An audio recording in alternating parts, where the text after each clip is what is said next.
원래는 사회를 우리 대표님이 보시는데 능숙하게 오늘 저희 강연도 해주시고 해가지고 제가 좀 미숙하나마 오늘 맡게 됐습니다. 손대희라고 합니다. 미숙해서 잘 부탁드립니다. 그리고 죄송한데요. 오늘 제일 중요한 순서 왔으니까 사진부터 찍고 시작할게요. 네, 이건 꼭 남겨야 되니까 다들 나오셔서 네, 사진 한 장 찍고 그러고 바로 시작하도록 하겠습니다. 일로 들어오시네요. 아, 제가 이렇게 아니, 쓰셔도 돼요. 이렇게 할까요? 자, 살살 얼굴 나오게. 네. 좋습니다. 자, 되셨죠? 자, 찍겠습니다.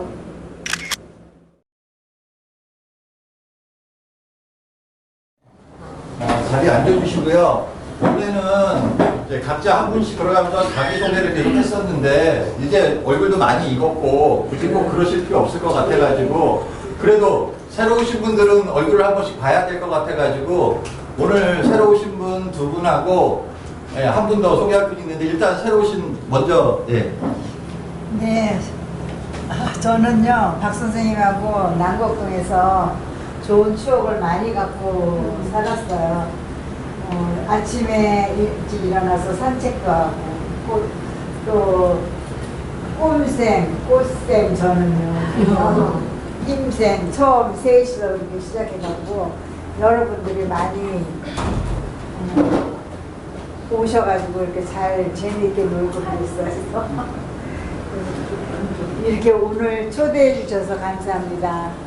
박정수라고 합니다.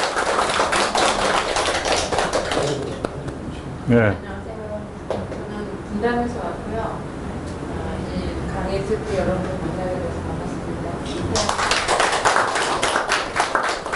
그리고 지난번에 한 번 오셔서 인사는 드렸었는데 아무래도 한 번 더 소개해 드려야 될 것 같아서 지금 미얀마 민주화 운동도 하고 계시고 서울대에서 강의도 하고 계시는 분인데 에이틴 강사님이라고 그냥 한 말씀 지난번에도 한 번 하셨는데 그래도 한 번 더 소개해 드리고 싶어서 네. 어려운 길 걸고 계시는 분이니까 네, 안녕하세요.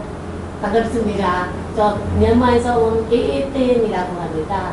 지금 서울대에서 박사과정 다니고 있고 제가 공산하고 제가 한국에 2018년도에 왔습니다. 처음 왔을 때 기숙사를 제가 못했어요. 신청을 못했는데 공산 덕분에 제가 한번 방 하나를 얻어가지고 살게 되었습니다. 공산은 제가 지금 한국에서 근무하는 때 너무 많이 도와주셨고 저의 송성이라고 해도 틀리지 않습니다. 왜냐면 공산은 지난번에 그 난국의 꿈이라고 시를 지어주셨는데 거기서 제가 하나를 덕분에 배웠어요. 오늘 빛내고자 제가 제가 좋아하는 시 하나 읊어봐도 괜찮으세요? 왜냐면 저도 제가 한국에서 미얀마에서 외국어 대학교 교사였습니다. 한국어과 교사였는데 지금 공산 그 시집에서 스승이라는 시를 제가 너무 엄청 좋았어요. 선생님에 대해서 다른 시도에서 보신 것 같아서 제가 그 시를 엄청 좋았어요. 저도 앞으로 선생이라면 어떻게 해야 하나라는 생각도 들고요. 네, 제가 읽어드리겠습니다. 스승의 날이면 떠오르는 선생님은 나를 따뜻하게 대해주신 선생님이시다.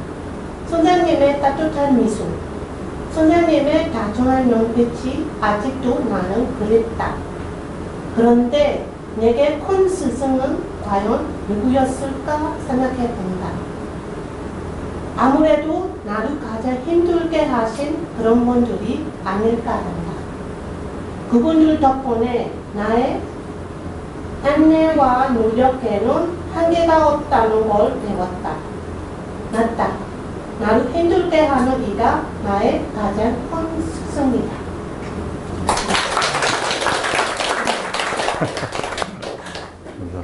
네, 감사합니다.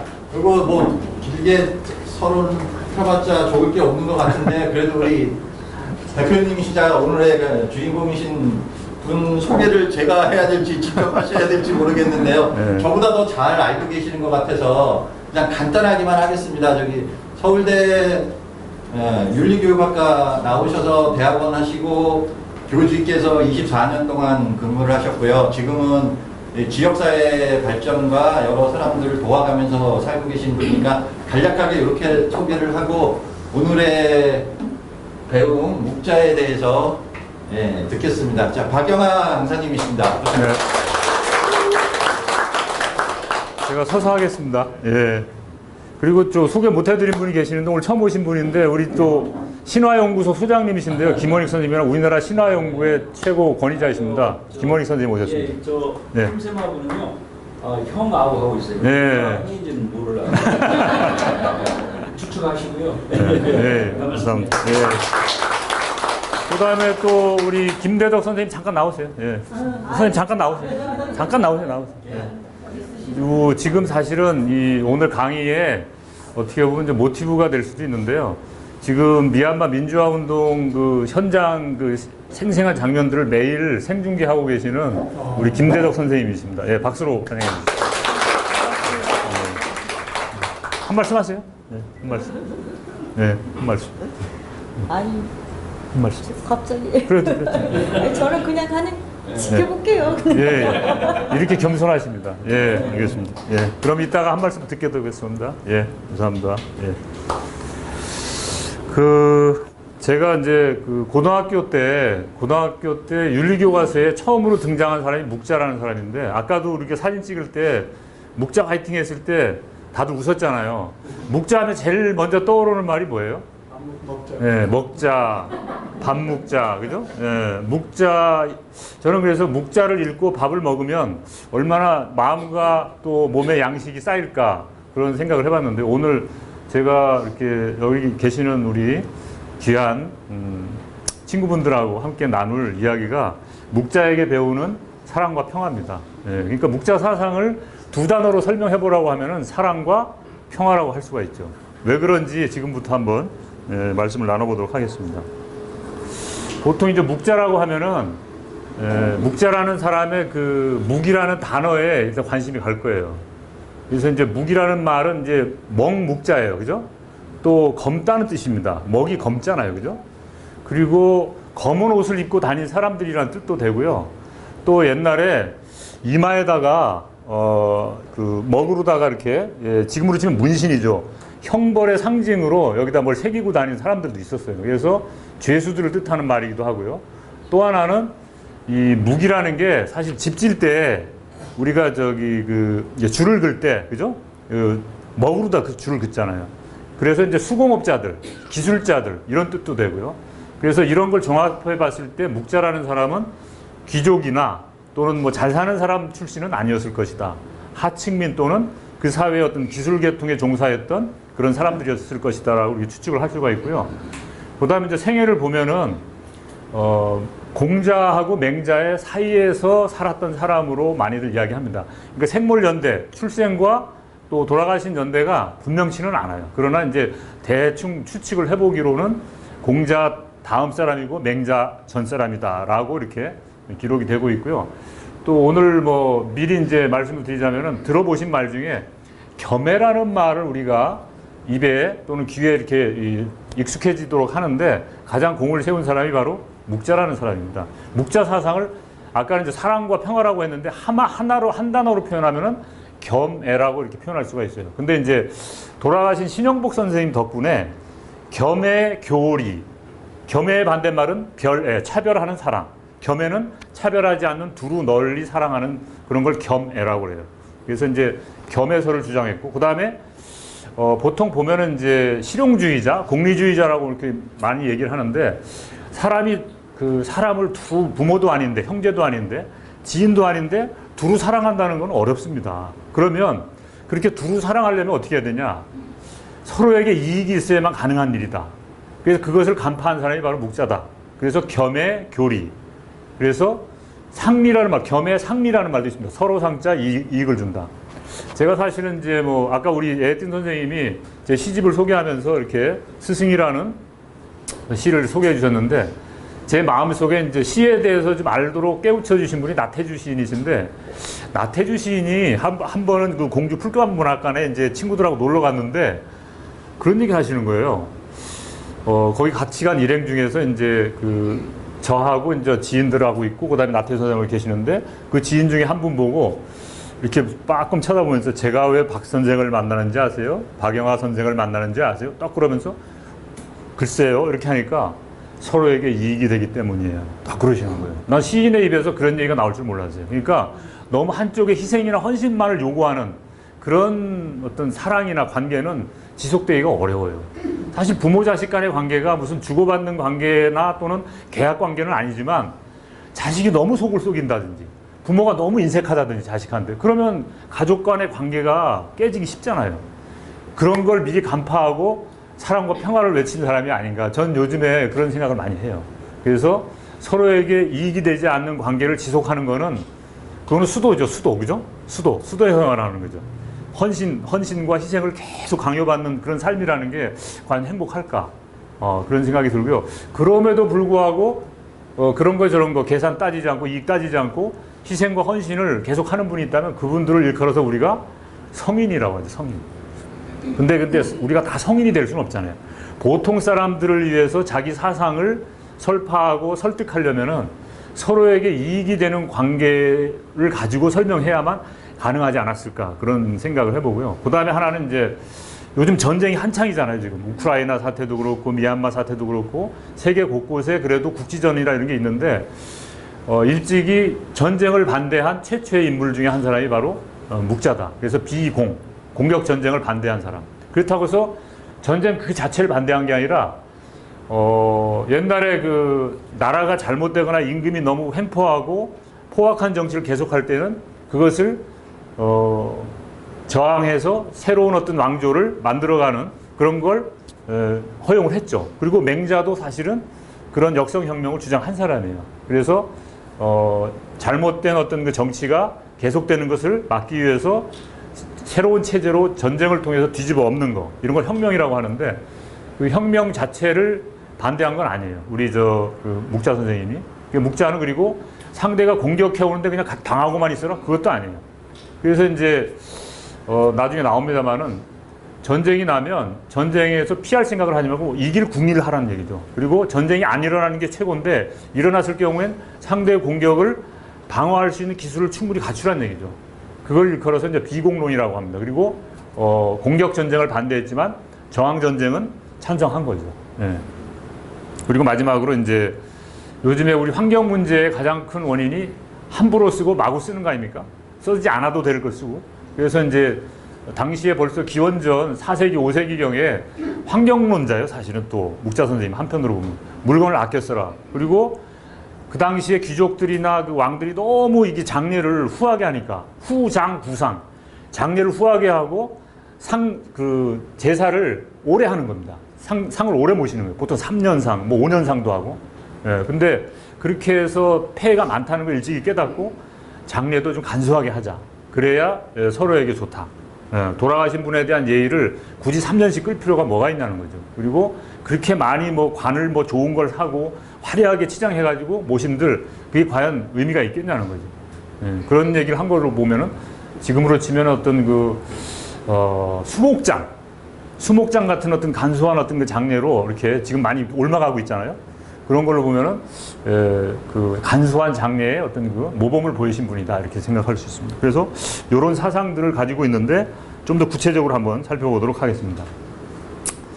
그리고 이제 묵자에 대한 평가가 여러 가지로 이게 갈라지는데, 묵자의 기록이 여러 가지 나오긴 합니다만, 이제 사마천의 사기에도 나와요. 근데 사마천의 사기에는 묵자란이 따로 없어요. 묵자에 대해서 따로 언급하는, 보통 뭐 열전편이 있는데 사마천에 보면은 그 열전에 맹자 순경 열전, 맹자를 언급하면서 맹자에 관한 이야기를 하다가 그 중에 일부로 또 여기 보시면 송나라의 대부로 성을 지키는 기술에 능하였다. 이게 성을 지키는 기술에 능하였던 걸로 봐서는 기술자라는 생각을 우리가 떨쳐버릴 수가 없죠. 그 다음에 비용을 절약해야 된다고 했다. 뭐 전용 사상을 이렇게 언급하고 있고, 또 보면 이제 생물 연도와 관련해서는 아까 처음 말씀드린 대로 공자보다 나중 사람이고, 그 다음에 같은 사람이라고도 이렇게 보통 얘기를 한다고 이렇게 간단하게 언급이 되어 있습니다.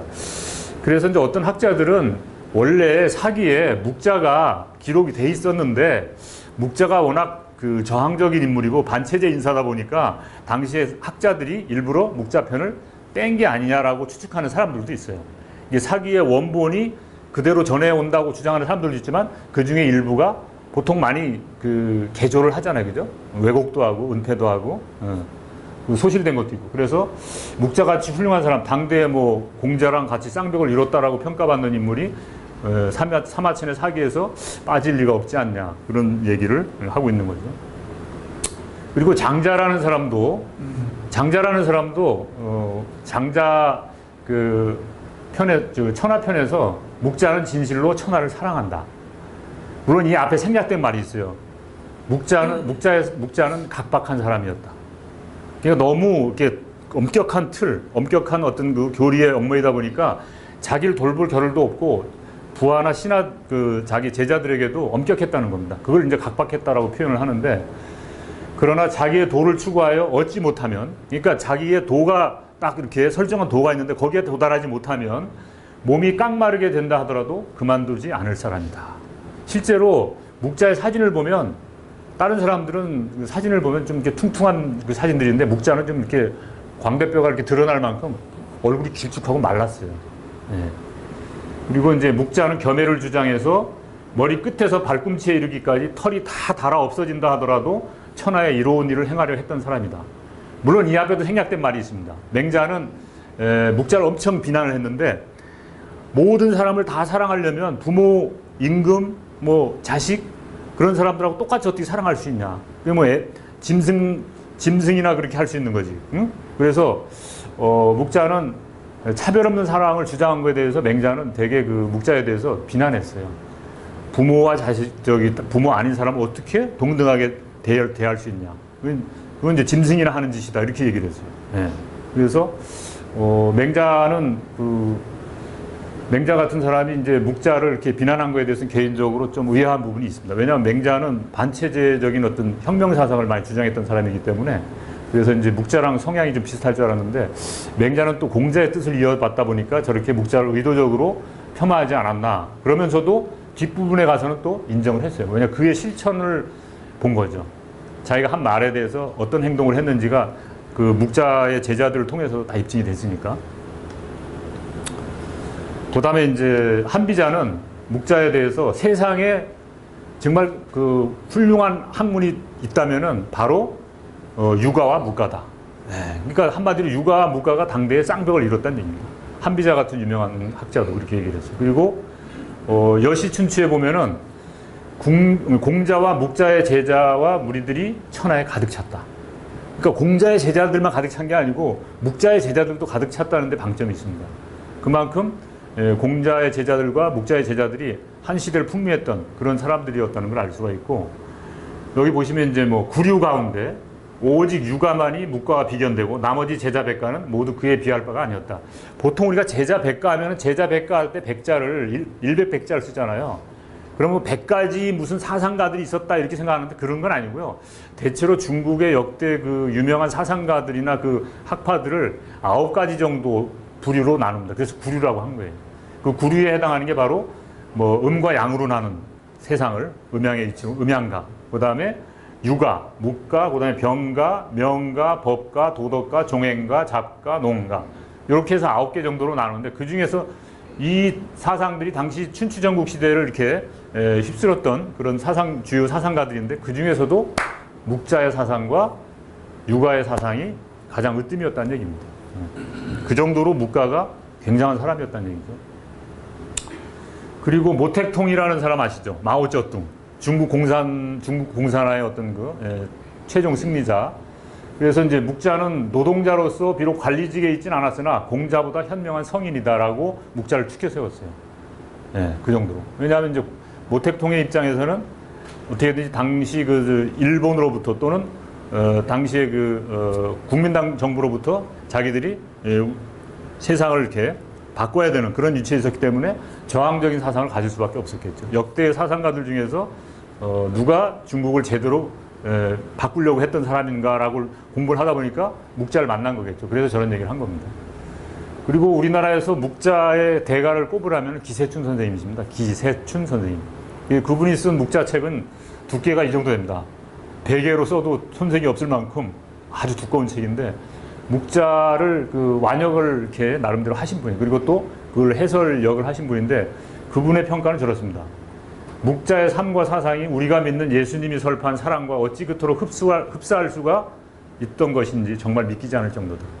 그래서 묵자를 예수에 비유하는 사람도 있습니다. 예수보다 먼저 살았지만 예수처럼 살다간 그런 사람으로 비유하는 사람들도 있습니다. 그래서 여기 문익환 목사 같은 분은 묵자와 예수는 한 줄기에서 뻗은 두 가지 쌍둥이다 라고까지 이렇게 묵자를 격찬을 했습니다. 자, 그러면 이제 묵자는 당시 시대 상황을 어떻게 보았는가 이게 중요하잖아요. 이게 나는 세상을 어떻게 보는가 이게 이제 철학의 어떤 그 가장 기본인데 출발점인데 묵자가 봤을 때 지금 세상은 여러 가지 해악으로 가득 찬 세상입니다. 그럼 그 해악의 구체적인 면이 뭐냐면은 큰 나라가 작은 나라를 공격하고 뭐 지금도 비슷해요. 그 다음에 큰 그 무리들이 작은 무리들을 어지럽히고 자기가 뭐 전문가인 척 하면서 또는 어떤 세력가인 척 하면서 그리고 강자가 약자를 협박하고 다수가 소수를 폭행하고 사기꾼이 어리석은 자를 속이고 또 귀한 자가 천한 자를 업신여기고 또 한편으로는 군주가 은혜를 베풀지 않고 신하는 충성을 하지 않고 그 다음에 부모는 자비롭지 못하고 자식은 효도하지 않고 그리고 천한 무리가 무기와 독약과 물과 불을 가지고 서로 위해를 가하는 그런 일이 천하의 해가 된다라고 얘기했습니다. 그래서 이걸 해결하려면 어떻게 해야 되느냐라고 묵자가 이제 사상을 이제 전개하기 시작하는데 묵자가 생각한 만국원이 7가지. 이건 이제 누구 들으라고 하는 얘기 같아요. 당시의 군주들. 당신 이러면 나라 망해. 당신 나라 이렇게 되면 망할 거니까 잘 새겨들어 하고서 7가지 얘기했는데 보세요.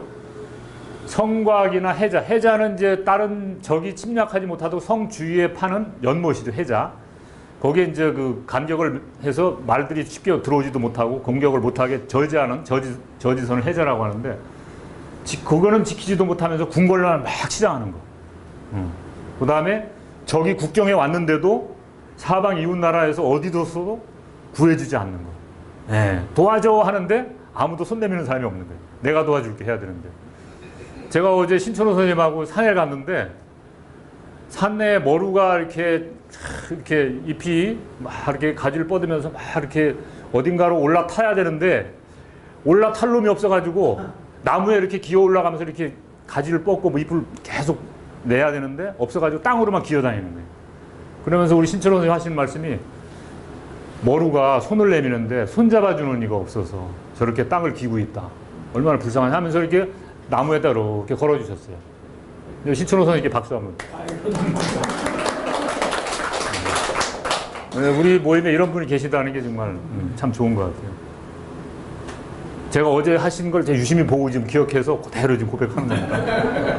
그러니까 먼저 손 내미는데 악수를 하자고 하는데 자 악수를 하자고 하는데 이렇게 왜 해야 되잖아요. 자 근데 자 반대로 악수를 하자고 하는데 외면해 보세요.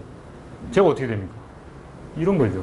네. 그러니까 이게 적이 나타나도 구해주는 사람도 그 다음에 백성들의 힘을 쓸데없는 일에 탕진하고 주로 뭐였겠어요? 부역, 전쟁터에 나가고 그죠? 그 다음에 뭐 공사한다고 막 동원하고 뭐 이런 거겠죠, 그죠? 네. 그 다음에 무능한 이에게는 상을 주고 그러니까 아부 잘하고 무능한 사람 있잖아요. 그러니까 무능하다고 보통 우리가 얘기하는데 임금의 입장에서는 유능한 사람이죠. 자기를 돋보이게 하는 사람이니까. 그 다음에 백성들의 힘은 이미 쓸데없는 일에 다 쓰고 재물은 손님 접대에 모두 써서 텅 빈 거. 곳간이 비어 있는 거죠. 정작 필요할 때는 쓸 게 없는 거죠. 그 다음에 관직에 있는 자들은 자리만 차지하고 벼슬아치들은 세력 확장을 위한 교제에만 힘쓰고 임금은 법을 고쳐서 신하를 함부로 질책하고 신하들은 임금이 두려워 감히 거스르지 못하는 거예요. 이게 이제 독재 상황에 그러니까 간신나라 충신들 모습을 떠올리면 되죠. 그죠? 예. 간신나라 충신들. 딱 간신나라 충신들의 모습이 딱 이런 거죠. 그죠? 예. 그 다음에 임금이 스스로 성인처럼 지혜롭다고 여기고 나라 일을 신하들에게 묻지 않고 스스로 나라가 편안하고 강하다고 여겨서 대비를 하지 않아서 사방 이웃 나라가 침략을 도모하고 있어도 경계할 줄 모르는 것. 신임하는 자들은 충성스럽지 않고 임금에게 충성스러운 사람은 신임하지 않는 것. 네. 여기서 말하는 충성은 전하 아니되옵니다. 목숨 걸고 이런데도 네가 뭘 한다고 그래 하면서 저놈을 매우 쳐라라든가 아니면 저놈을 목을 베라든가 아니면 저놈을 당장 가두어라든가 뭐 이렇게 했겠죠. 네. 그 다음에 가축과 종자가 있지만 백성들이 먹기에는 부족하고 대신들은 임금을 섬기기에 부족한 자들이고 상을 내려서 백성을 기쁘게 할 수 없고 형벌을 가해서도 위압할 수 없는 것. 벌을 주는데 벌을 우습게 하는 것. 상을 주는데 기쁘지 않은 것. 요게 이제 그 나라가 망조죠. 그래서 7가지를 얘기했는데 가만히 보면은 공자의 얘기나 맹자의 얘기나 뭐 어떤 사람의 얘기에도 이렇게 민중들의 어떤 삶에 대해서 구체적으로 속속들이 그 사정을 마음으로 다 이렇게 끄집어 안아가지고서 이걸 글로 표현하는 일들이 많지가 않아요. 근데 묵자책을 읽어보면 다 보면은 주로 그 시대의 하층 민중들의 어떤 애환, 억울함, 또 여러 가지 어려움 이런 것을 다 녹여내서 그걸 글로 표현해가지고 이걸 어떻게 고칠지 그걸 말씀하셨기 때문에 많은 그 양심이 있는 어떤 학자들은 몰래 묵자책을 묵자가 이제 진나라 이후에 분서경이 이후에 묵자책이 청나라 말기에 겨우 다시 복원돼가지고 2000년 동안 묵자를 못 읽게 했어요 사람들이. 묵자를 읽으면 사문난적으로 몰려가지고 왜냐하면 이제 혁명을 꿈꾸거나 반란을 꿈꾸는 그런 사람들 아니면 묵자에 별로 관심이 없었어요. 아니면 비난하기 위해서 묵자를 이렇게 인용하는 경우 있죠. 유가를 정면 맞섰으니까. 그러니까 유가를 신봉하는 사람들은 유가를 비판한 묵자를 비난할 수밖에 없죠. 묵자가 아무리 그 양심을 울리는 얘기를 했더라도 그걸 애써 외면하는 거죠. 그래서 지식인들에게 가장 위험한 게 뭐예요? 의도적 무관심, 의도적 외면. 진실이 앞에서 또는 거짓이 행해지고 있는데도 불구하고 그것을 외면하는 거. 왜냐? 같이 참견하면 불편해지거든. 같이 동조하면 내가 위태해지거든. 그러니까 이제 목숨이 위태로워지니까 꺼리게 되고 안 만나게 되고 멀리하게 되고 나중에는 의도적으로 외면하게 되죠. 네. 그리고 이런 묵자의 생각 7가지 그 망조, 나라가 망하는 7가지 망조는 간디가 얘기했던 나라가 망하는 7가지 사회학. 그거랑 거의 흡사합니다. 같이 한번 읽어보실까요? 시작. 원칙 없는 정치, 노동 없는 부, 양심 없는 쾌락, 인격 없는 교육, 도덕 없는 경제, 인간성 없는 과학, 희생 없는 신앙. 물론 이제 뭐 간디도 여러 가지 설이 많이 있습니다만 어쨌든 한 사회가 바르게 가려면 어떠해서는 안 되는지에 대한 기준을 이렇게 제시한 걸로 봐서 상당히 의미가 있는 얘기입니다. 특히 저는 이제 플라톤이 정치에 무관심한 어떤 사람들의 가장 큰 손해는 뭐냐? 자기보다 못한 사람들에게 지배당하는 일이 그게 가장 정치에 무관심한 것의 그 대가라는 거죠. 이게 되게 뼈아픈 얘기예요, 사실. 그 다음에 행동하지 않는 양심은 악의 편이다. 이런 말도 있잖아요, 그죠? 비슷한 얘기입니다, 다. 네. 그 다음에 이제 묵자는 그러면 사회 혼란이 어디에 있다고? 아까 이제 나라가 망하는 어떤 그 원인을 얘기했는데 한 인간으로 봤을 때, 한 삶으로 봤을 때 사람은 어떻게 해서 사회가 혼란해지는지 불상애라고 그랬습니다. 뭐 안일 불자에다 서로 상자에다 사랑했자니까 서로 사랑하지 않는 거예요. 서로 사랑하지 않는 것이 사회 혼란의 원인이 돼요. 근데 여기는 사랑으로 가득 찬 분들이 오셔가지고 사실 이런 얘기 할 필요가 없는데. 그죠? 가슴에 손을 얹고 생각해보세요. 내가 사랑하지 않는 게 뭐가 있는가. 그죠? 자, 혼란이 어디로부터 나오는지 살펴보면 서로 사랑하지 않는 데서 비롯한다. 만일 천하의 사람들이 서로 사랑하여 타인을 자기 몸 사랑하듯이 하면, 자, 여기 보세요. 타인을 자기 몸 사랑하듯이. 이거 어디서 많이 본 거 아니에요?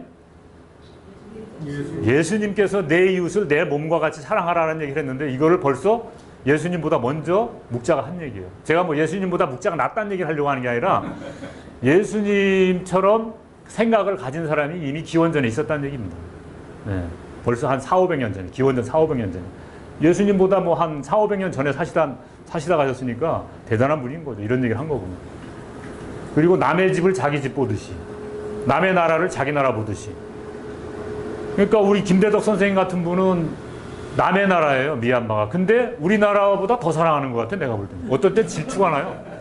우리 김대덕 선생님은 미얀마를 저렇게 사랑하시는데 과연 우리나라를 어떻게 사랑하시나 했더니 우리나라가 미얀마를 사랑하는 것을 보여줌으로써 우리 한국 사람들이 정말 사랑이 넘치는 사람이다라는 것을 보여주는 거죠. 진짜 사랑이 이런 거다라는 걸 한국인으로서 미얀마 사람들에게 보여주는 거죠. 그게 진짜 사랑이 아닌가. 사랑을 넘은 사랑. 예, 어떻게 보면 이제 그렇게 표현할 수 있겠죠. 뭐 저렇게 하는데 누가 침략을 하겠는가. 이런 얘기입니다. 묵자가 이런 얘기를 했죠.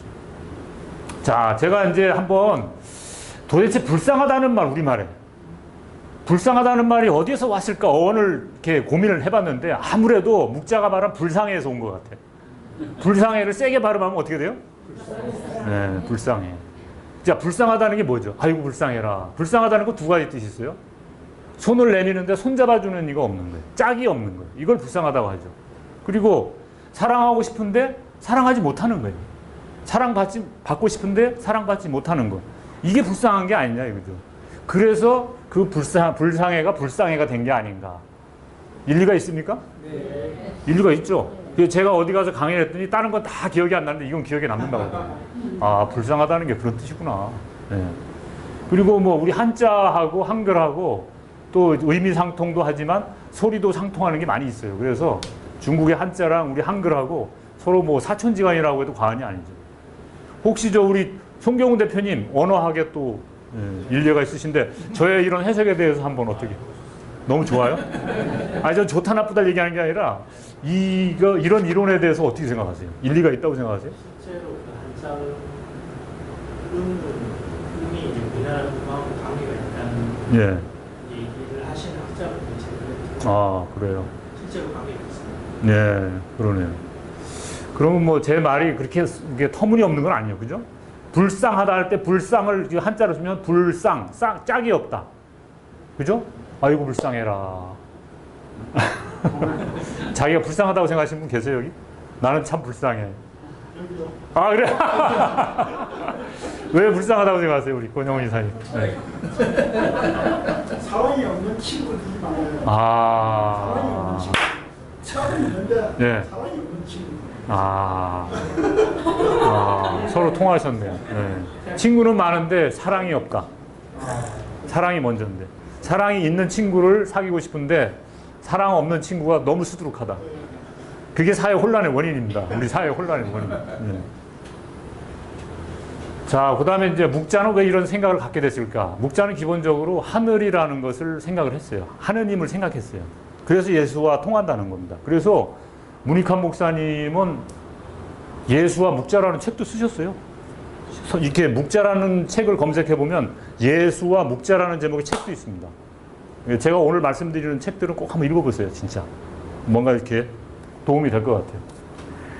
그래서 이제 묵자는 하늘로부터 자기 생각을 펼치기 시작했는데, 자, 하늘이 하는 일은 넓지만 사사로움이 없다. 치우치지 않는다. 그래서 차별 없는 사랑, 차별 없는 사랑, 별애라고 하는데, 차별하는 사랑을 별애라고 그래요. 그 별애를 좋아하지 않았죠. 그 다음에 베푸는데 그 두터움이 대가를 바라지 않는다. 그 불교에서 그 무주상보시라는 말이 있어요. 상에 머무르지 않는 보시. 내가 누구를 돕는데 내가 너한테 얼마 줬어? 이렇게 기억하지 않는 겁니다. 그냥 내가 줬다는 사실조차 잊어버리는 그런 보시가 진정한 보시라고 부처님도 말씀하셨거든요. 부처님의 사상하고도 통합니다. 실제로 보면. 제가 이제 불교를 배우면서 가장 기억에 남는 단어가 사실 무주상보시예요. 보시를 하는데 무주, 없을 무자에다 머무를 주자. 예. 무주상, 상에 머무르지 않는 보시. 부모가 자식한테 저는 요즘에 유튜브를 보면 어미 새가 새끼 새들 막 입을 벌리면서 막 먹이를 원할 때 먹이를 하나하나 골고루 이렇게 차별하지 않고 똑같이 나눠주는 어미 새의 모습을 보면서 차별 없는 사랑을 이렇게 저거하고요. 그 다음에 그 어미 새는 과연 내가 이 자식들한테 이렇게 주면 나중에 나한테 잘 해주겠 이런 생각을 하겠냐고요. 근데 우리 부모들은 그런 생각 해야 안 해요. 하지 않아요, 솔직히. 안 하는 분 계세요, 솔직히? 부모인데 난 자식한테 이만큼 주면서 이 자식 나중에 내가 힘들면 나 좀 도와주겠 이런 생각 안 해요? 하지 않아요. 안 하세요? 그렇게 못하도록 태어나셨구나. 그런 생각을 못하도록. 저런 게 무주상 보시라는 거예요. 좀 배우세요. 좀. 저런 부모님들 배워야 되고요. 그 다음에 이제 그 베품은 두터우나 다른 사람의 인정을 바라지 않는다. 저 사람 참 좋은 일 많이 하고 다닌다. 이런 거 별로 신경 안 쓰는 거예요. 내가 그냥 마음에서 우러나서 하는 행동이니까 그냥 그걸로 끝. 그 다음에 기명구이 불쇠. 그 밝기가 쇠하지 않는다. 이거 뭐 시간 지나면 꺼지잖아요. 그죠? 우리도 사랑이 식잖아요. 식는다고 그러잖아요. 변했어. 식어. 그죠? 달라졌어. 뭐 이러면서. 근데 하나님은 그러지 않는다. 왜냐하면 우리가 태양빛을 보면 글쎄 또 뭐 어떤 뭐 물리학자나 천문학자가 또 반론을 제기할 수도 있지만 태양이 그 공전하고 자전하는 이유가 뭘까요? 온 세상을 골고루 비추려고. 묵자는 그걸 알고 있었어요. 그러니까 어두운 곳, 그늘진 곳, 그 다음에 뭐 밝은 곳, 결국은 돌아가면서 다 따뜻하게 비추는 게 태양인데 사람도 이와 같이 해야 되지 않냐. 하늘의 성품을 닮는다는 게 그런 의미 아니냐라고 이제 얘기를 하는 거죠. 그래야 진정한 사랑이 가능하겠죠. 그래서 하늘이 뭘 바라느냐? 이게 중요해요. 왜 우리가 이런 터에 앉아가지고서 지금 이 시간에 떡볶이를 먹고 앉아서 이걸 같이 얘기를 하겠냐 이거예요. 저는 바로 여기에 있는 거예요. 하늘의 뜻이라는 게 사람들이 말이에요. 힘이 있으면 유력하면 상영하라고 그랬어요. 힘이 있으면 서로 도와주라고 그랬습니다. 서로를 경영하라는 거니까 번영시키라. 서로를 잘 할 수 있도록 도와주라는 얘기입니다. 상영이라는 게. 그 다음에 도가 있으면 또는 도를 알면 상교. 서로 가르쳐줘요. 에이구 너 이것도 모르냐 이게 아니라 일로 와봐. 내가 알려줄게. 자상하게. 우리 학교 다닐 때 보면은 공부는 잘하는데 싸가지가 없는 애가 있죠. 근데 공부는 그렇게 잘하지 못하지만 친구가 모르면 답답해가지고 가가지고 야 이거 이렇게 하면 쉬운데 하면서 가르쳐주는 친구가 있어요. 이런 게 그런 거죠. 글자를 모른다고 넌 이것도 모르냐? 아이고 바보야 넌 이것도 모르냐? 야 어떻게 같이 공부했는데 넌 이걸 모르냐? 이런 게 아니라 지난 시간에 내가 이렇게 배울 때 이렇게 해보니까 잘 됐어. 이렇게 한번 해볼래? 이렇게 하면 이런 게 유도 상교가 되는 거죠. 그 다음에 유재상분. 재물이 있으면 서로 나누라는 얘기입니다. 그래서 기승전 뭐예요? 분이에요. 분 나눔. 제가 사실은 고백하지만 제가 제일 존경하는 학자가 사상가가 묵자이기 때문에 제가 여기서 이렇게 하고 있는 거예요. 사실은. 그리고 전 묵자를 닮고 싶어요. 그리고 묵자가 그렇게 살았기 때문에 그분의 어떤 발자취를 따라가고 싶은 거예요. 원래 예수님 믿는 사람들은 예수님 뭐 제자 되겠다고 이렇게 하는 것처럼 저도 지금 묵자의 제자라고 자처하는 사람들이 뭐 전 세계에 얼마나 있는지 모르지만 저는 묵자를 너무나 존경하기 때문에 이 묵자를 우리 한국에 많이 알리면 우리나라 사람들이 저런 묵자의 사상과 어떤 정신과 삶을 그대로 계승 발전해 나갈 수 있겠다라는 나름의 조그만 희망이 있어서 묵자라는 책도 쓰고 또 여러 가지 어떤 그 사회에서 어떤 사람이 나에게 손을 내밀었을 때 외면하지 않고 같이 이렇게 손잡아서 같이 하고 싶은 그런 마음으로 지금 살아가고 있는 거예요. 예. 그리고 이제 묵자의 박애 사상은 이제 프랑스 혁명의 자유, 평등, 박애가 세 번째 나오잖아요. 기승전 박애잖아요. 그죠? 자유, 평등, 박애. 그래서 하늘은 꼭 사람들이 서로 사랑하고 서로 이롭게 해주기를 바라지요. 천필욕, 인지, 상애, 상리. 얼마나 쉬워요. 그러니까 묵자의 그 말은 한자로 써놨지만 다 쉬워요. 그냥 기본적인 그 한자만 알면 다 할 수 있는 말들이에요. 그래서 짧고 쉽고 가슴에 울림이 있는 게 가장 좋은 글이래요. 어떤 시인이 좋은 시란 짧아야 되고 쉬워야 되고 가슴에 울림이 있어야 된다. 그런 얘기를 했는데 저는 묵자의 얘기를 보면은 딱 그래요. 저렇게 이제 뭐 글로 써놨지만 한편의 시 같아요, 진짜. 그 다음에 사람들이 서로 미워하고 서로 해치기를 바라지 않는다. 그래서 묵자의 법의 편에 이렇게 이런 얘기했습니다. 그래서 여기 보시면 묵자를 동방의 예수라고 지칭한 것도 바로 이 겸의 사상, 겸상의 교상리, 서로 사랑하고 서로 이익을 나누어라 하는 그 사상에서 온 게 아닌가. 자, 그러면 조금 지루하시니까 이제 영상으로 겸상의 교상리의 실제 모습을 EBS에서 이제 아주 그 특별하게 만든 작품이 있는데 이걸 한번 보시겠습니다. 뒤에 불 좀 잠깐 꺼주실까요? 예. 예, 그렇게만 하셔도 될 거예요. 아마도 묵자가 생각한 겸해의 모습을 잘 나타내는 이야기는 우리가 누구나 잘 알고 있는 이 이야기일 것입니다.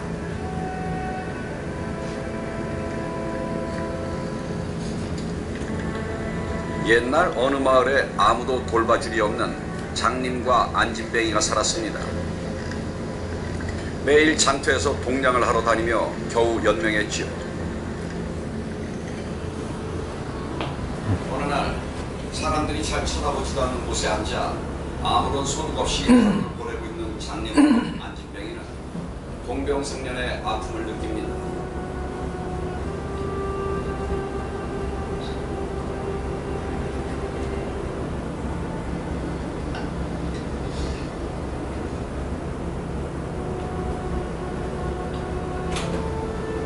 그리고 장님에게 이야기합니다. 여보게, 나는 이동이 불편하지만 앞을 볼 수 있고 자네는 볼 수 없지만 걸을 수 있지 않은가? 자네가 나를 업어주고 내가 안전하게 길을 안내하면 어떠한가? 장님은 흔쾌히 그 제안을 받아들였습니다. 그렇게 장님은 안진뱅이의 발이 되고 안진뱅이는 장님의 눈이 되어 주었습니다. 결국 사람들이 어디에 많이 모이는지 볼 수 있는 안진뱅이와 빠르고 안전하게 움직일 수 있는 장님 덕분에 그들은 이전보다 더 많은 음식을 얻을 수 있게 되었습니다. 장님과 안진뱅이는 서로를 도와줌으로써 실질적인 도움을 얻게 된 것이죠. 묵자는 이런 상황을 겸상애, 교상리라는 말로 표현합니다. 모두가 서로를 사랑하면 서로에게 이익을 주게 된다 라는 뜻입니다. 네. 감동적이지 않아요? 그러니까 이게 그냥 그 현대에서 이렇게 뭐 그 가상에서 꾸민 그런 어떤 모습이 아니고요. 실제로 묵자가 안진뱅이하고 장님의 예를 들어서 설명을 한 거예요. 묵자라는 책 속에서. 그 당시에 그런 걸 관찰을 했다는 거는 그 묵자의 어떤 마음이 얼마나 따뜻했다는 걸 우리가 엿볼 수 있는 대목이죠. 그죠? 네. 그 다음에 이제 그 사랑에 대해서 겸상의 교상리도 얘기했지만 그 겸애라는 말은 차별 없는 사랑을 겸애라고 하는데 겸자가 두루 겸자거든요. 뭘 겸한다, 겸임한다 할 때 그 겸자입니다. 두루 겸자. 그래서 두루 사랑한다. 그건 결국은 뭐냐? 차별 없는 평등이다. 차별 없는 평등.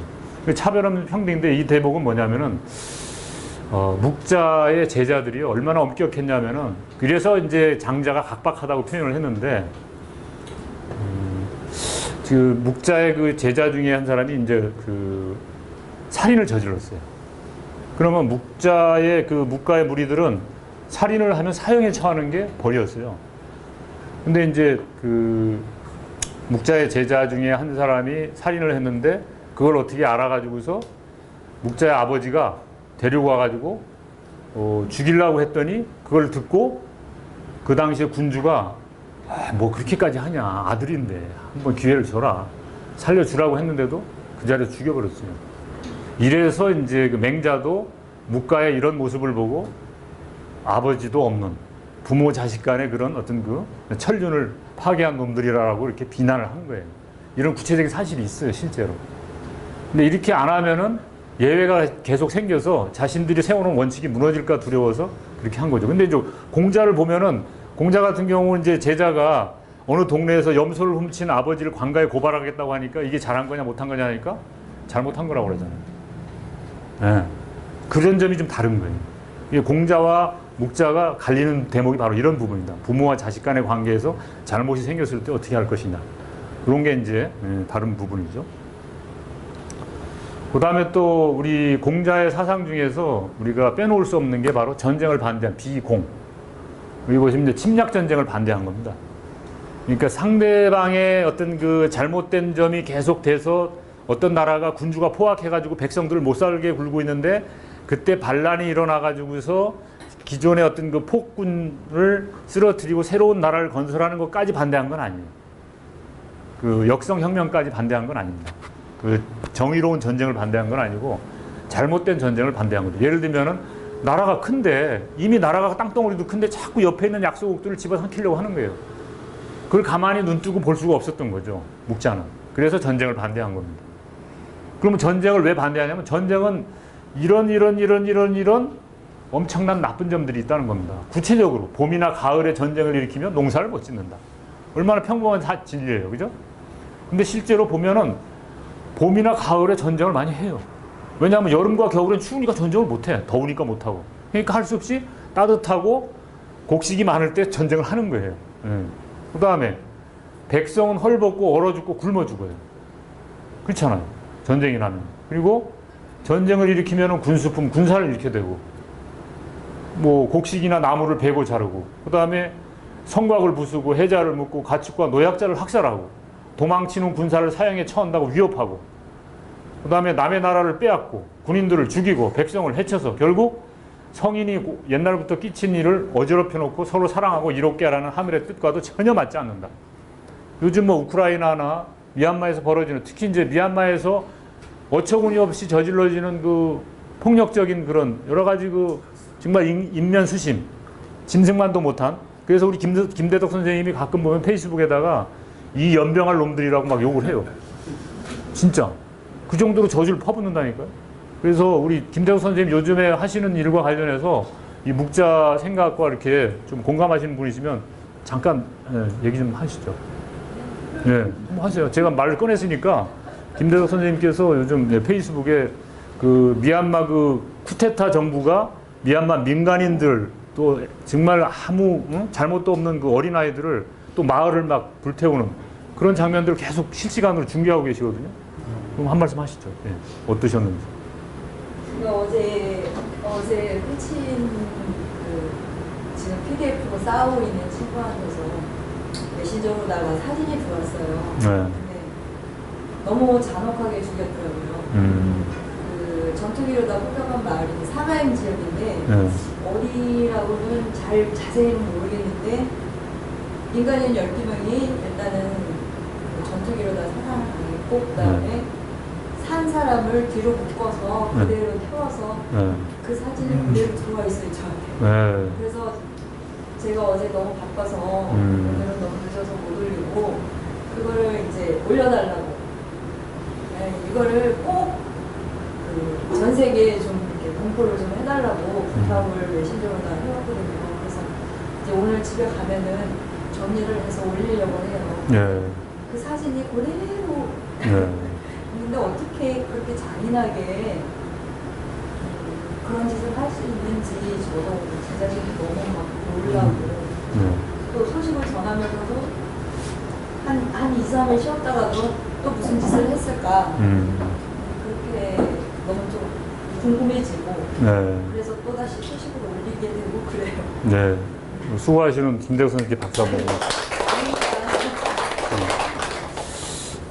정말 저는 그 김대덕 선생님이 페이스북에 이제 뭐 실시간으로 거의 뭐 하루에 24시간이 지금 부족할 정도로 계속 올리시는데 제가 좋아요를 누를 때 좋아요라는 단어가 이게 느낌이 이상해요.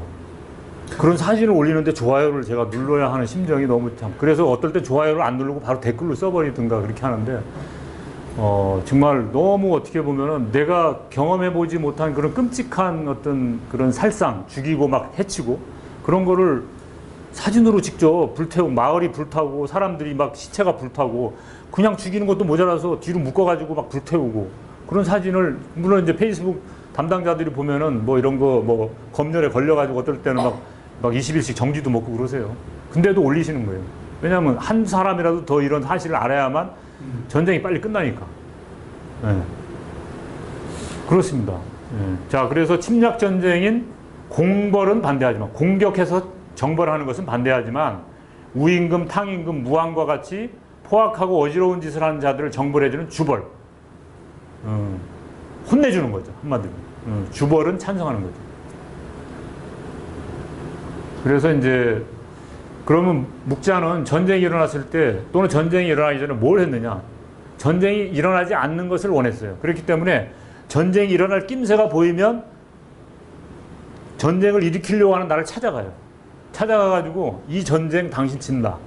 그리고 이 전쟁 해봐야 당신 하나도 이로울 게 없다라고 설득을 해버려요. 그리고 그러려면 뭔가 보여줘야 되잖아요. 근데 그 묵자와 묵자의 제자들은 전쟁에 방어하는 기술, 전쟁 방어 기술이 아주 능했던 사람들이에요. 그래가지고 뭐 심지어 그 성을 공격하는 그런 무기들도 만들고 또 성을 그 방어하는 무기들도 주로 방어 무기들을 많이 만들었어요. 방어 무기들. 그래서 이제 나중에 이제 영화로도 나오기도 하는데 그 장면을 잠깐만 한번 보시겠습니다. 그렇지 않아도 압도적인 군사력에 최신 무기인 문제까지 확보한 초해왕은 자신만만했습니다. 과연 묵자는 어떻게 초나라의 공격을 막아내려는 것일까요?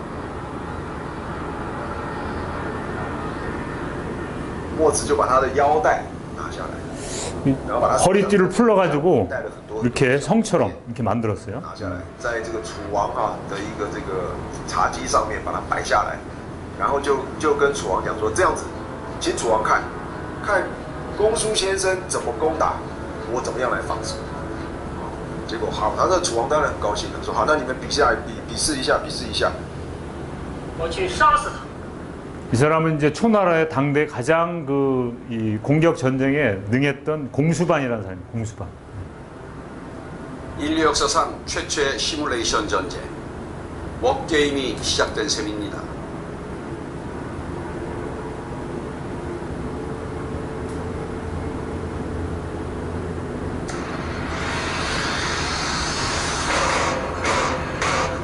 그래서 이제 뭐 공격을 해볼 테면 해봐라 했는데 이걸 다 이제 묵자의 제자가 가서 다 이렇게 막을 거다 해서 공수반은 당시로서는 가장 일반적인 공성무기였던 사다리를 이용해서 공격합니다.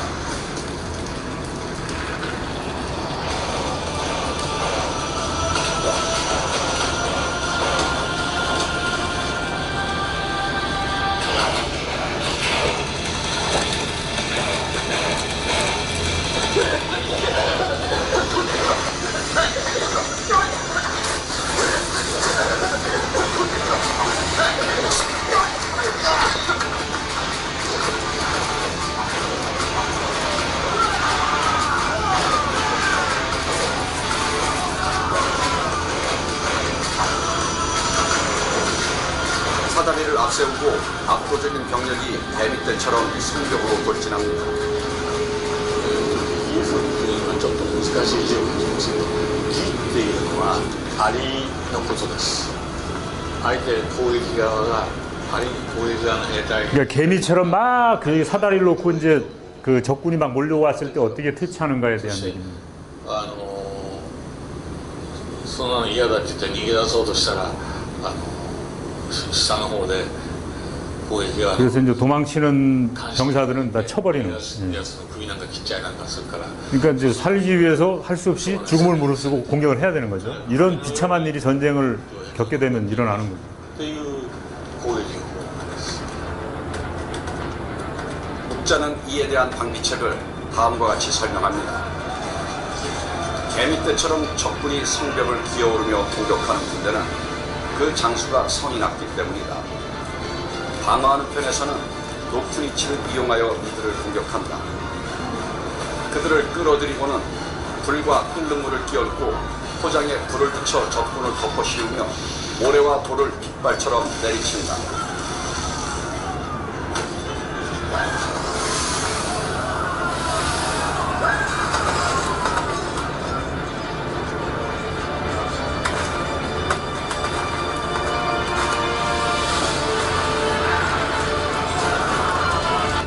예, 이제 먼저 공격하지는 않아요.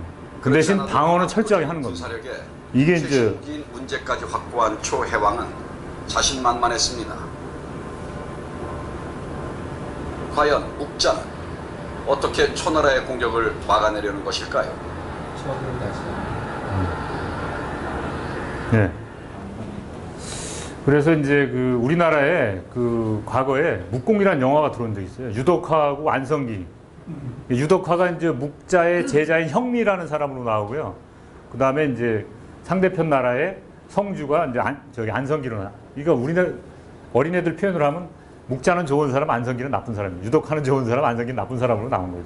근데 어쨌든 묵공이라는 영화를 원래는 원작이 일본의 어떤 만화가가 묵공이라는 만화를 뭐 21편짜리를 그렸는데 그걸 원작으로 해서 만든 영화예요. 묵공이라는 게. 그래서 나중에 기회 되시면 묵공이라는 만화책도 한번 보시면 좋을 것 같고요. 여기 이제 뭐 판빙빙도 나와가지고 묵공에 그래서 이제 판빙빙 얼굴을 제가 이렇게 해놨고요. 나중에 묵공이라는 영화를 기회 되시면 한번 보세요. 묵공인데 묵자가 공격을 한 것 뭐 그런 뜻으로 보일 수도 있지만 묵자는 공격 전쟁을 좋아했던 사람 아닙니다. 묵자는 어떻게 상대편에 맞서서 싸웠는가 이런 얘기입니다. 그런 뜻이니까 이제 오해는 없었으면 좋겠고요. 그 다음에 이제 우리가 지금 복지가 중요하잖아요. 이제 거의 이제 뭐 마지막으로 가고 있는데요. 복지의 핵심은 잘 먹고 잘 입고 잘 쉬게 하는 겁니다. 얼마나 쉬워요. 웰컴 투 동막골의 대사 중에 그런 거 있잖아요. 워낙 천장이 사람들을 잘 이렇게 거느리니까 거기 군인들이 뭐라고 물어보잖아요. 우째서 이렇게 잘 사람들이 당신 말을 잘 듣냐 그랬더니 잘 미기는 기지 뭐. 딱 그 한마디 대사 나오는데 그게 또 기억에 남는 대사잖아요. 잘 먹게 하고 잘 쉬게 하고 잘 입게 하는 거. 그래서 백성에겐 세 가지 근심이 있는데 배고픈 사람이 먹을 것을 구하지 못하고 추위에 떠는 이가 옷을 구하지 못하고 힘들게 일하니가 쉬지 못하는 것. 당대에 이런 사람들이 많았다는 얘기입니다. 이걸 누구 보라고 한 얘기예요? 군주들 보라고. 당신 나라 보니까 백성들이 다 이렇다. 이래서 해야 되겠느냐. 당신이 이렇게 계속 이러다가는 오래 못 버틴다. 이런 경고성 메시지죠. 네. 그 다음에 또 제가 눈길이 갔던 대목은요. 보통 자기가 팔자가 사나우면 내 운명인개벼. 내 팔짱개벼 하고서 팔자 소관, 운명 타령을 하는데 묵자는 이걸 철저히 반대한 사람입니다. 그래서 비명을 질렀다는 뜻이 아니고요. 운명을 거부한 사람입니다. 운명 그런 것 따위는 없는 거야. 네. 그리고 여기 나오지만은 운명이라는 거는 폭군들이 자기가 살고 있는 이 체제를 계속 유지하려고 당신은 이렇게 나한테 지배받고 나한테 지배받으면서 억울하게 희생되더라도 그걸 견뎌야 되는 운명을 타고났어라고 주입하기 위해서 만든 사상이라는 겁니다. 운명론이라는 거. 그러니까 이런 거 속으면 안 돼요. 내 팔자 속아? 근데 또 어떤 뭐 용한 점쟁이라고 하는 사람들조차도 그건 당신이 타고난 거야. 당신 복은 요만큼밖에 원래 뭐 없는 거야. 라고 또 하는데 우리는 항상 운명론과 비명론 사이에서 왔다 갔다 하지. 하루도 몇 번씩. 좋은 일이 생기면은 내 운이 좋은가 봐요. 이렇게 생각하고 나쁜 일이 생겨도 내 팔자가 사나운가? 이렇게 또 그런 생각을 갖기 쉬운데 묵자는 그런 걸 반대하는 사람입니다. 그 다음에 장례는 검소하게. 요즘 많이 검소해지고 있죠. 네. 그리고 뭐 이제 어디까지 갔냐면 수목장도 갔고, 그 다음에 이제 옛날에는 이렇게 막 봉분을 높게 해가지고서 막 땅을 많이 이렇게 차지하고 그랬는데 요즘에는 그냥 조그만하게 비석도 조그만하게, 그죠? 예, 조그만하게 그냥 이름만 이렇게 하고 날짜만 이렇게 해서 하는데 그 원조가 바로 묵자다. 왜 장례를 검소하게 해야 되냐면은 보세요.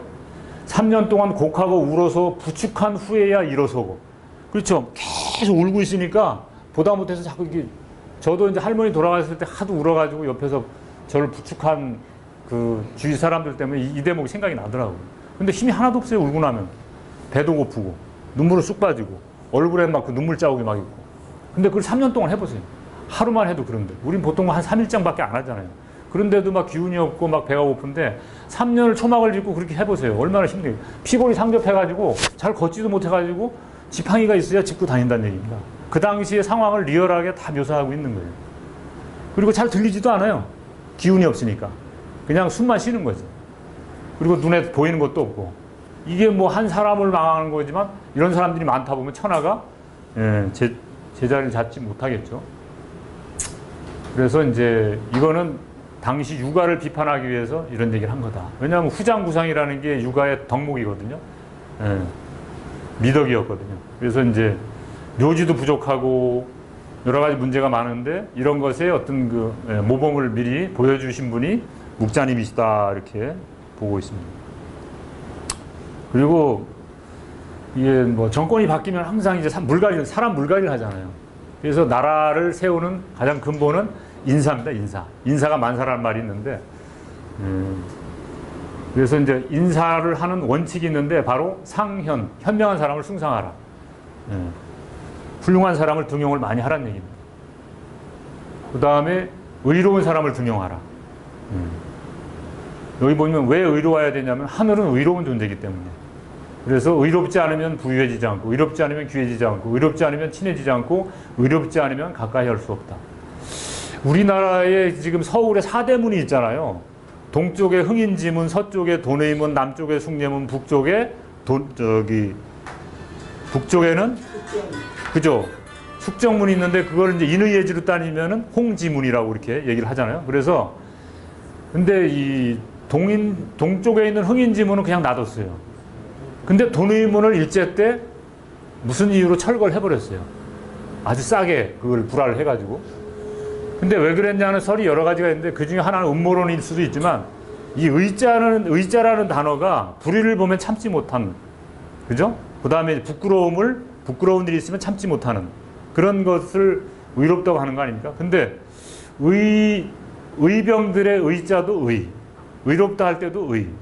그래서 조선 사람들이 의자를 보면은 뭔가 치밀어 오르는 것을 누르기 위해서 도내문을 없앴다는 그런 얘기도 합니다, 실제로. 그래서 흥인지문, 도내문, 숭례문, 홍지문 이런 본래의 명칭은 놔두고 동대문, 서대문, 남대문, 북대문으로 이렇게 방향을 뜻하는 말로 바꾸어서 행정구역도 다 그렇게 동대문구, 서대문구, 남대문구, 북대문구, 그죠?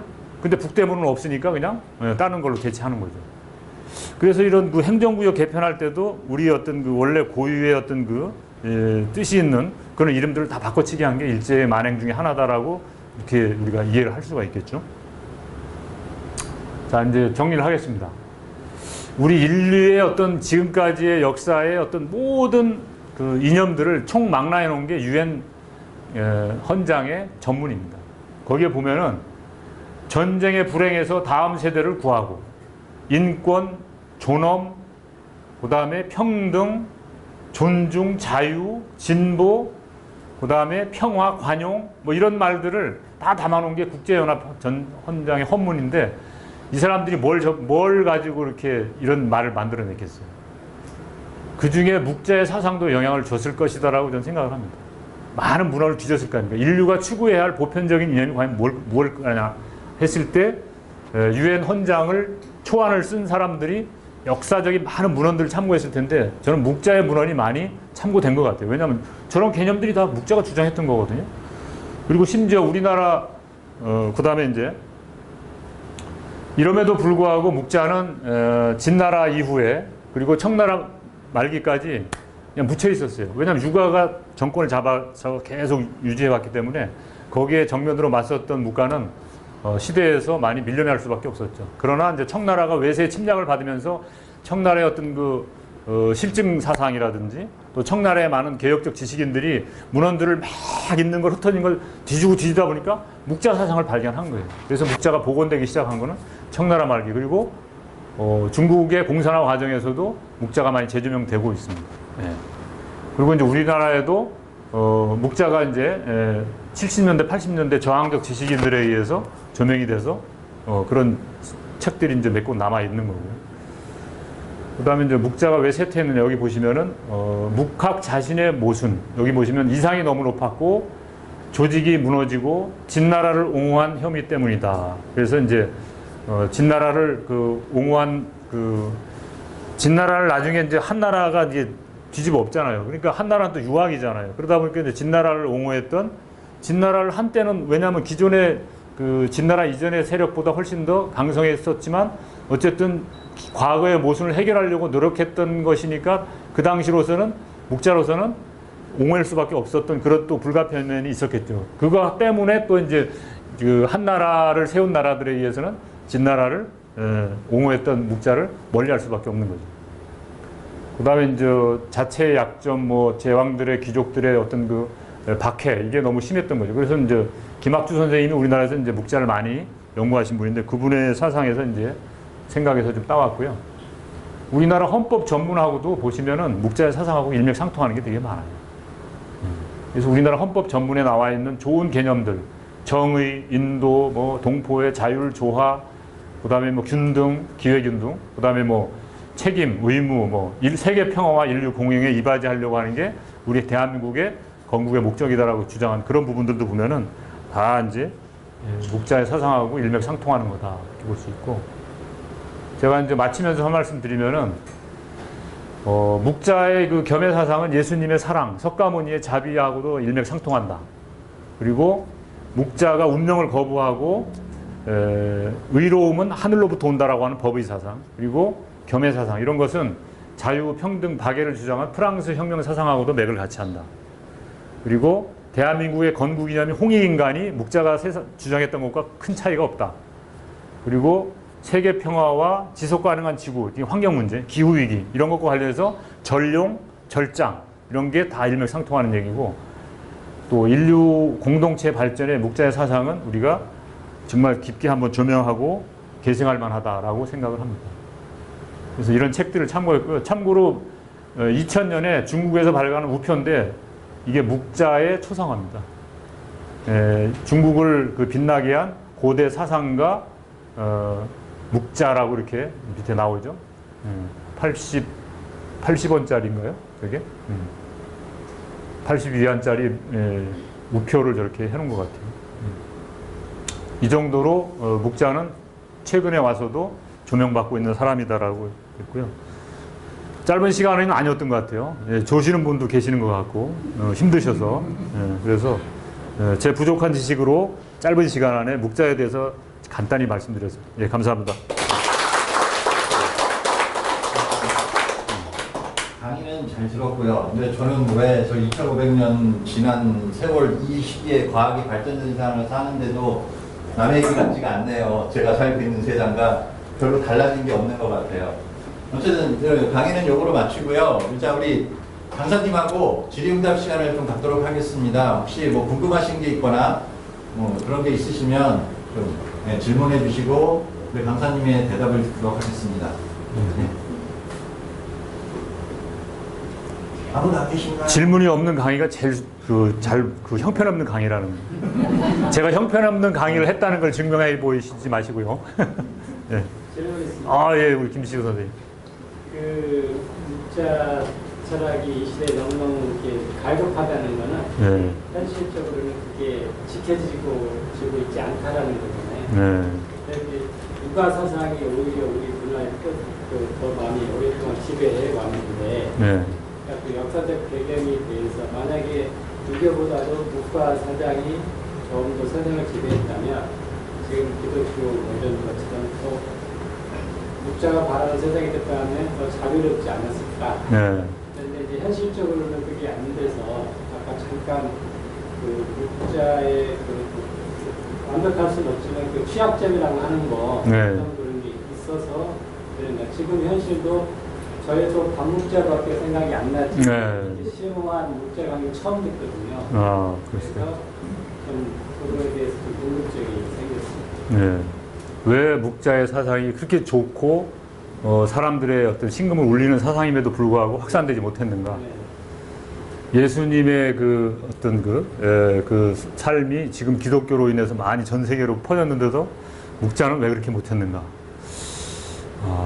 그러니까 이제 그 묵자 조직이 가지고 있는 어떤 비밀 결사 조직 같은 철저한 어떤 군대와도 같은 또는 준 종교에 준하는 그런 조직이었다 보니까 그 규율을 다 이렇게 따르고 수행할 수 있을 만한 그런 사람들은 그렇게 많지는 않았던 것 같아요. 당대에 물론 이제 육아하고 쌍벽을 이뤘다고는 하지만 또 육아가 뭐 보면 공자의 제자가 한때 3,000명이 됐다고 그러잖아요. 묵가도 뭐 몇백 명까지는 간 것 같아요.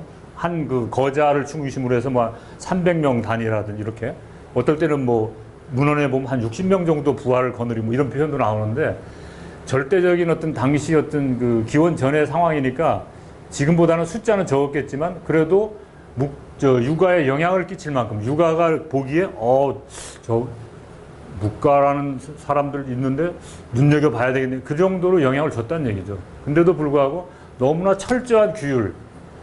아까 봤지만은 자식이 살인을 했을 때 죽여버리는 그런 어떤 부분. 또 인간이 가지고 있는 이기심이 있잖아요. 가까이 있는 사람을 가까이 하려고 하고 멀리 있는 사람은 왠지 거리를 두려고 하는 그 이기심을 현실적으로 반영하지 못한 그런 어떤 그 원칙. 그게 바로 이제 차별 없는 사랑이죠. 모든 사람을 네 옆집 부모도 네 부모님처럼 사랑하라고 말은 했지만 그것을 실천하기는 어렵죠. 이론적으로는 이해가 가죠. 세상이 평화로우려면 다른 사람을 차로보듯이 사랑을 해야 되는데 그게 몸이 따라줍니까? 그러니까 몸과 마음의 괴리에서 오는 사상이 아니었나 그런 생각이 들고요. 그리고 저는 그렇다 하더라도 우리가 뭐 예수님을 따르는 사람들이 보면은 예수처럼 살 수는 없지만 그래도 흉내는 내야 되지 않느냐는 그런 사람들 있잖아요. 자기가 뭐 예수님 뭐 발톱의 때만큼 밖에도 못 따라 하지만 그래도 포기는 할 수 없는. 근데 예수처럼은 못 하잖아요. 묵자처럼 할 수 없는 거죠. 아무리 묵자의 제자들이라 하더라도. 그리고 묵자의 뒤를 잇는 그 제자의 제자들도 그 앞서갔던 선배들이 했던 것만큼은 못 하는 거죠. 그리고 그 현실적으로 육아가 집권을 하면서 뭔가 그 자기들의 어떤 그 육아를 제외한 나머지 그 제자 백가의 사상들은 다 불온시하고 그 멀리 하다 보니까 백척하다 보니까 그때 그냥 싹이 죽어버리는 거죠. 이 한 번 꺾인 날개가 다시 파닥이기는 쉽지 않죠. 다만 그렇게 살려고 애썼고 그렇게 펼치려고 했던 사상 자체를 후세들이 무시할 수는 없는 거죠. 그래서 지금 세력이 크고 지금 힘을 얻었다고 해서 그것이 다 옳다? 그건 아닌 것 같아요. 그리고 묵자가 그 확산되지 못했고 세력이 줄었기 때문에 아마 뭔가 한계가 있었을 거야. 이렇게 쉽게 이렇게 묵자를 폄하할 수도 없는 것이다. 그래서 저는 비록 2000년 동안 묻혀서 지금 재조명되기 시작했지만 우리가 이런 씨앗들을 잘 살려서 씨앗이라도 살려놓으면 뭔가 좀 잘할 수 있는 바탕을 우리가 또 만들어가지고 묵자가 바라본 세상, 그 묵자가 고치고 싶었던, 이루려고 했던 그런 꿈, 또 세상 이런 것을 같이 우리 후세들이 이어나가야 되지 않을까 그런 생각이 듭니다. 제가 사실은 부끄럽습니다. 왜냐하면은 묵자는 전쟁이 나면은 현지에 가가지고 단판을 짓고 막 그러는데 요즘에 막 죄책감에 시달려요. 제가 묵자를 책을 썼는데 전쟁터에 가가지고 막 너 왜 그러냐 그러지 마라 이거 얼마나 해로운지 이렇게 막 하고 싶은데 그게 몸이 안 따라주는 거예요. 묵자는 했는데 그런 점에서는 좀 한계를 느낍니다, 솔직히. 그래서 그냥 김대덕 선생님 하시는 일 돕는 걸로 그냥 이렇게 하고 있는데 그렇습니다. 여기 또 우리 에틴 선생님 계시지만 같이 오는 날까지 내가 할 수 있는 거 목숨을 걸고 하기가 참 어렵다는 거. 근데 목숨을 걸고 사는 게 어려운 게 평민들인 보통 사람들인데 묵자는 그걸 했단 말이죠. 거기에서 우리가 범접할 수 없는 그런 어떤 그런 걸 느끼는 거죠. 인간이 가지고 있는 원초적인 이기심 이런 걸 극복하지 못하는 한계. 그것이 묵자 사상의 확산에 좀 그러지 않았나. 네. 선생님, 묵자가 아까 저는 신분적인 그 한계, 그것 때문에 묵자 사상이 더 확산되지 않았다는 생각도 좀 해요.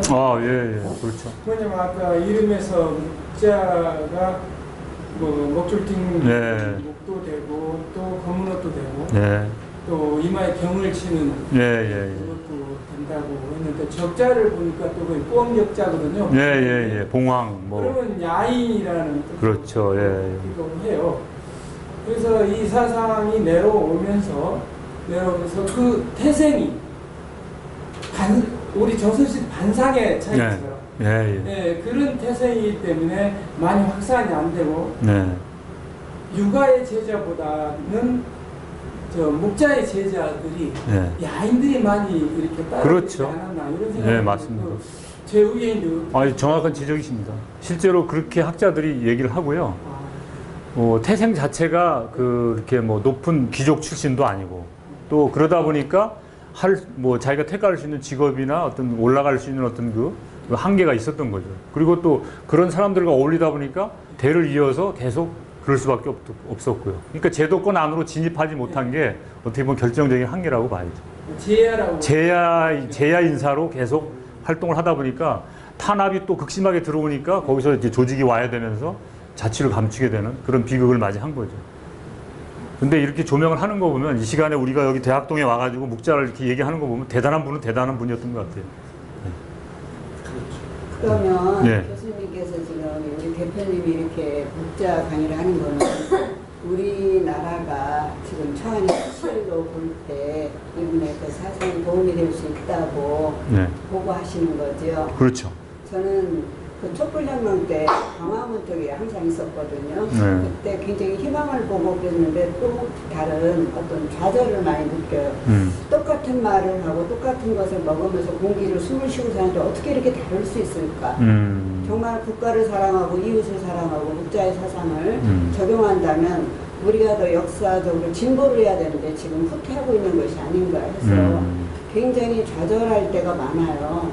근데 오늘 우리 대표님의 강의를 들으니까 우리가 좀 더 신념을 갖고 나아간다면 절대 실망해서는 안 된다. 네. 이런 생각이 오늘 들었어요. 네, 맞습니다. 네, 좋은 강의 감사합니다. 아유.